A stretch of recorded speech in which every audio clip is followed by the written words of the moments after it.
This is a science mission on par with Apollo missions, Space Shuttle, International Space Station, and Hubble missions. For nearly 2 decades, thousands of people around the world, many spending their entire careers, built the James Webb Space Telescope. And it all comes down to this.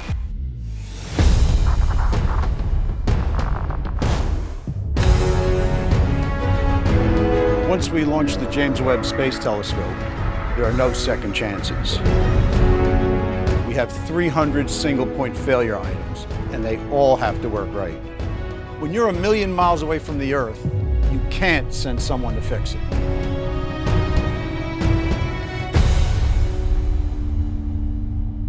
We've never put a telescope this large in space. We want to see distant parts of the universe humans have never seen before. Looking back in time, almost 14 billion years to see the first galaxies that formed after the Big Bang. And we want to search for the building blocks of life in the atmospheres of planets orbiting distant stars. To unfold the history of the universe, we must first unfold this telescope.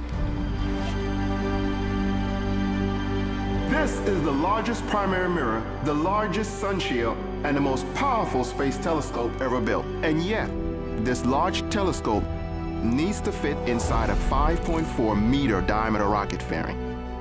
That's the largest fairing size available on any rocket, and it's the fairing size on our ride to space. The Ariane 5, provided by the European Space Agency, is one of the world's most powerful rockets. To cheat the fairing size limit, we built Webb to fold, like origami, to fit inside the rocket fairing.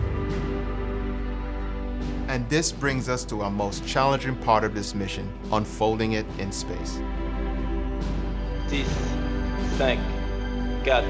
Think of what you're doing.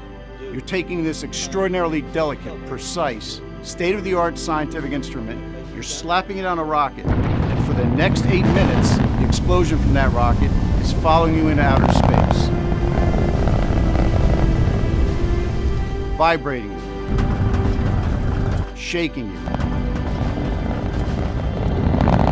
Everything that goes into outer space has to live through this environment and work once it gets there without having someone come to fix it.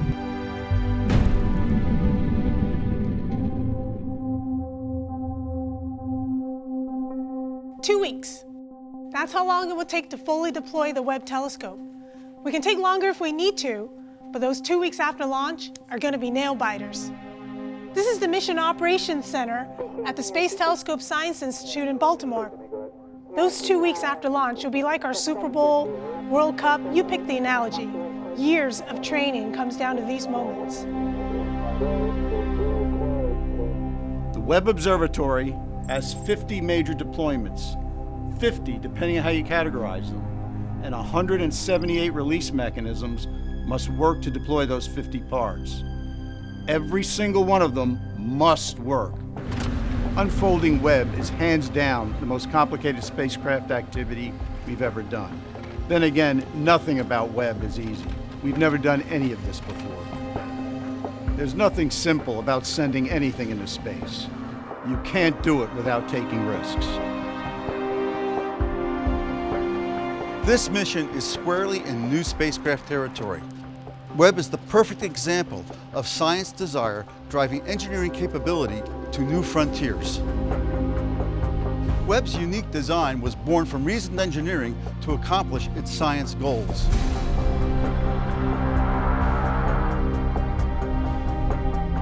Here's the plan. Shortly after launch, we unfold Webb's solar panel for power and our high-gain antenna for communication. About 12 hours later, we have an important engine firing that sends Webb on the proper course towards its orbital destination, about 1,000,000 miles away. That's where Webb will do its science.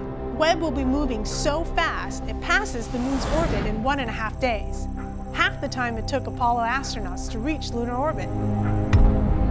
First, we lower the sunshield pallet, then raise Webb's primary mirror and instruments away from the sunshield. The solar wind will push us around with the sunshield open, so we'll unfold a trim tab to help keep us stable.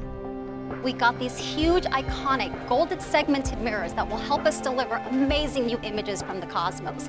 But in some ways, the sun shield is a lot more complicated, and it's just as essential. Without it, nothing works. Here we've got 5 sun shield layers, or approximately 8,900 square feet, almost the size of 3 tennis courts, a very thin Kapton material, about 1 to 2/1000ths of an inch thick. Making them go where you want them to go in zero-G is extremely challenging. The sun shield shades the telescope from the heat of the sun, earth, and moon. The concept is simple, but there is nothing simple about the design or operation, especially when you get to space. Webb's sun shield assembly includes 140 release mechanisms, approximately 70 hinge assemblies, 8 deployment motors, bearings, springs, gears, about 400 pulleys, and 90 cables totaling 1,312 feet. All this just to keep the sun shield under control as it unfolds. First, we release these special restraints that protect the sun shield during launch. They roll out of the way, but not all the way until we are ready to deploy aside. Next, we release a set of covers over the core region. Now comes the critical point. All 107 sun shield release mechanisms need to fire on cue. 107. They free the 5 sun shield layers, allowing them to extend as the mid-booms deploy.